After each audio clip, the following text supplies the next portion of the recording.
Hello दोस्तों, नमस्कार। फिर से अपने YouTube channel tasty board Y MCP mock पे आप लोगों को तहे दिल से स्वागत करते हैं अपने मोहब्बत भैया।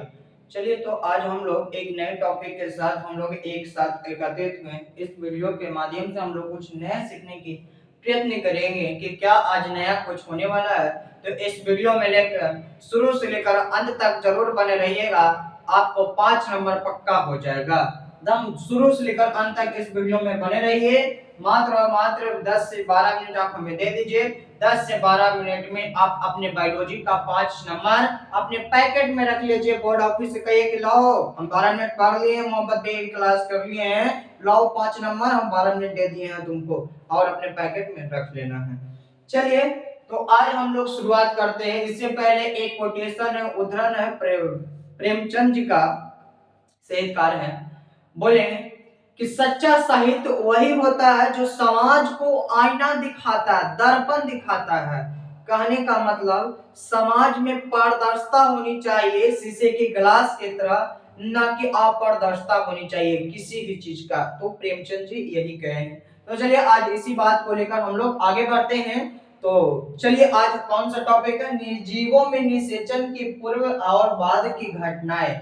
कि जीवों में फर्टिलाइजेशन की क्रिया तो होती है मेरे प्यारे बच्चों, तो उसके पहले कौन कौन सी घटनाएं होती है, इवेंट घटता है, उसके बाद कौन कौन सी घटनाएं घटती, इसके बारे में आज हम लोग इस पूरे वीडियो में देखने वाले हैं। एकदम मजेदार वीडियो होने वाला, एकदम खास होने वाले, किसी प्रकार का टेंशन है माइंड हम रिलैक्स करके आप लोग पढ़िए और समझिए इस वीडियो में क्या क्या खास होने वाला है। चलिए तो हम समझते हैं पहले जीवों में निषेचन क्या है। तो नर युग्मक शुक्राणु और मादा युग्मक अंडाणु आपस में संलयन करते हैं, आपस में मिलते हैं। तो इस घटना को हम लोग निषेचन कहते हैं, फर्टिलाइजेशन कहते हैं। फर्टिलाइजेशन मुख्यतः दो प्रकार के हो, अंतः निषेचन, बाह्य निषेचन। अंतः कहने का मतलब अंदर और बाह्य मतलब बाहर। किसके बाहर, शरीर के अंदर बाहर। अंदर जो अंतः है वो शरीर के अंदर निषेचन होगा, बाह्य जो शरीर के बाहर अर्थात जल में संपन्न होगा।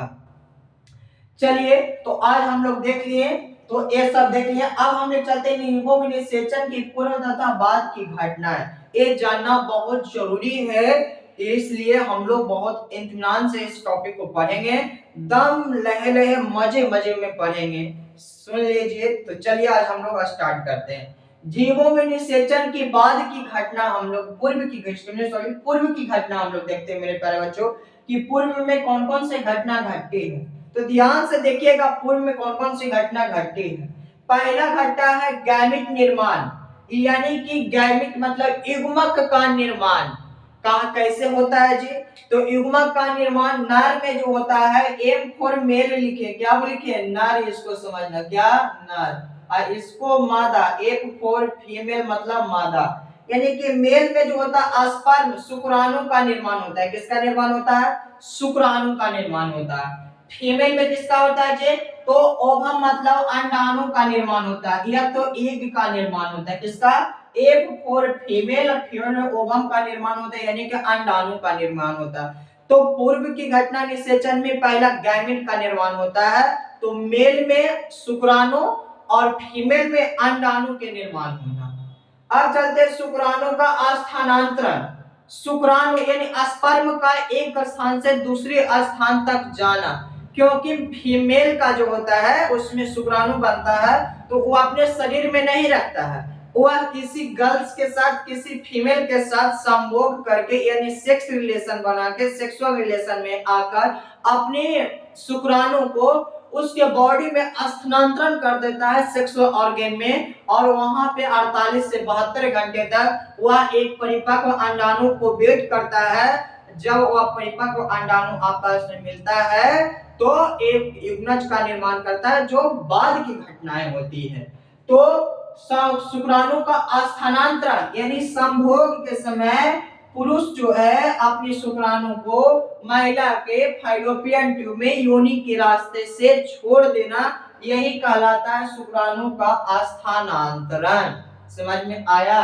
दूसरा देखिए अंडोत्सर्ग, मतलब ओवोल्यूशन होता है। क्या होता है, ओवोल्यूशन होता है, यानी अंडाशय से परिपक्व अंडाणु कब निकलता है? तो मासिक चक्र के प्रारंभ होने के 14वें दिन अंडाशय से परिपक्व अंडाणु निकलता है। यहाँ पे परिपक्व मतलब एकदम क्रियाशीलता, अंडाणु निकालने की प्रक्रिया को अंडोत्सर्ग कहते हैं, जो निषेचन की पूर्व की घटना में सम्मिलित है। अब चलते हैं स्पर्म की सक्रियता। स्पर्म इतना प्रगतिशील होता है, इतना शक्तिशाली होता है, इतना मजबूत होता है पुरुष का स्पर्म, जो पुरुष स्पर्म की सक्रियता अंडाणु तक पहुंचता है। यानी कि स्पर्म की सक्रियता क्या बोलता है? वो अंडाणु तक पहुंचता है, अंडाणु को खोजते रहता है और उस कहां तक पहुंच जाता है। कैसे पहुंचता है जी? तो जब शुक्राणु मेल में शुक्राणु बनता है तो वह सेक्सुअल के लिए उसका बॉडी दम के केमिकल रिएक्शन होता रहता है बॉडी में। जब कोई महिला मिल जाती है तो उसके साथ संभोग में आकर सेक्सुअल रिलेशन बनाकर अपने बॉडी को, अपने स्पर्म को उसकी बॉडी में स्थानांतरण कर देता है। तो वही बोलते हैं स्पर्म की सक्रियता, गतिशीलता। पहचान और संलयन की तैयारी। स्पर्म जो होता है बहुत चालाक होता है, ऐसे भी पुरुष महिला से चालाकी होती है। तो स्पर्म जो होता है बहुत चालाक होता है, वह पहचान करते रहता है अंडाशय के वैसे दीवार को, अंडाणु के वैसे दीवार को जो बहुत कम मेहनत में उस दीवार को छेद कर, भेद कर, झिल्ली को तोड़कर उसको अंदर प्रवेश कर जाए। तो पहचान और संलयन की तैयारी। स्पर्म अंडाणु के बाहरी झिल्ली को पहचानता है और पहचान कर उस झिल्ली को तोड़कर उसके अंदर भेद जाता है, तो वो आपस में संलयन हो जाता है। तो इसके बाद हम लोग पूर्व की बाद की घटना हम लोग देखेंगे।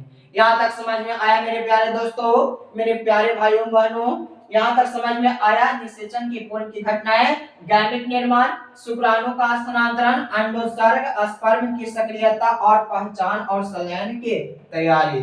स्पर्म बहुत चालाक होता है। चलिए यहाँ तक समझ में आया था? आप लोग बोलिए यस यस, जल्दी से आप लोग बोलिए कि यस सर, आ गया समझ में। तो चलो अब हम लोग देखते हैं निषेचन की बाद की घटनाएं।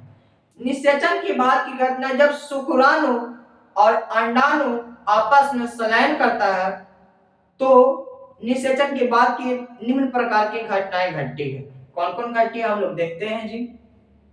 युग्मज का निर्माण, यानी कि जायगोट फॉर्मेशन। किसका? Zygote formation.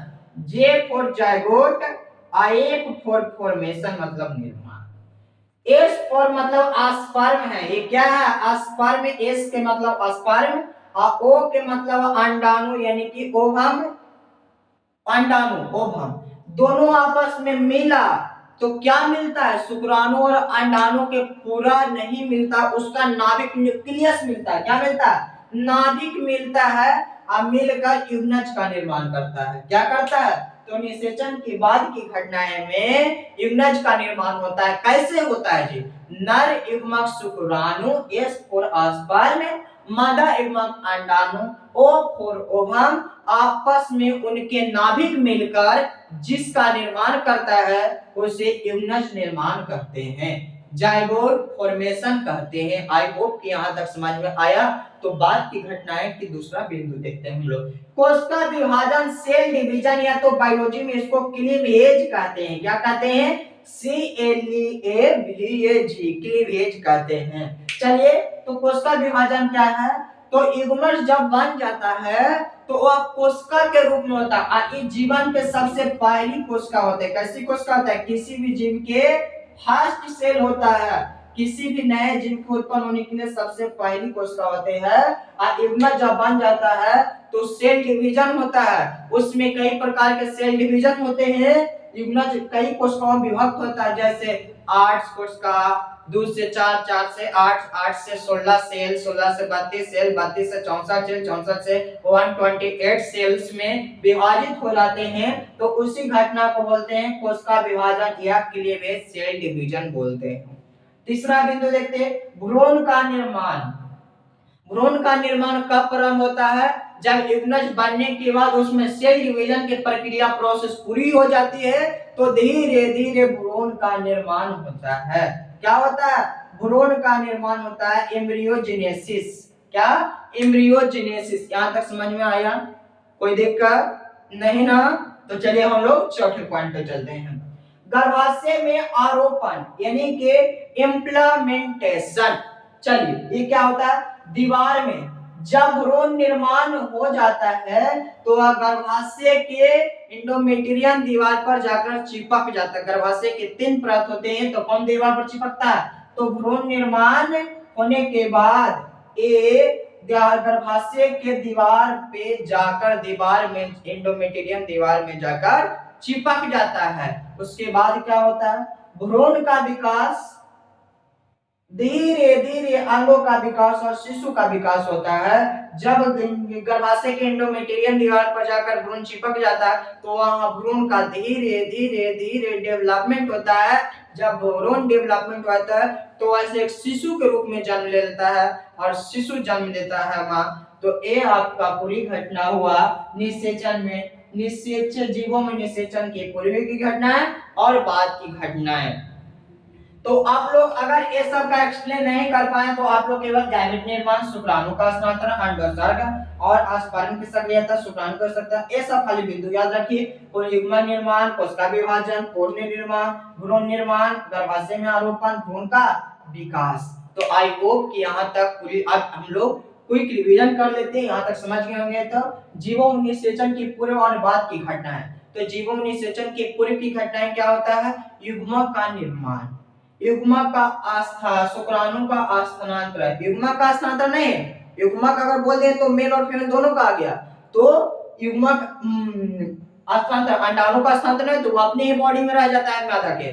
तो शुक्राणु का स्थानांतरण, अंडोत्सर्ग कब होता है, तो मासिक चक्र किसी लड़के में प्रारंभ होने से 14वें दिन एक परिपक्व अंडाणु उसके अंडाशय से निकलता है और वह फैलोपियन निकलकर वह फैलोपियन ट्यूब में घूमते रहता है। अगर वहां पे पुरुष का शुक्राणु मिलता है तो वह भेद कर दोनों बोलता है कि चलो हम दोनों संधि मिलन करते हैं। उसके बाद वह धीरे धीरे एक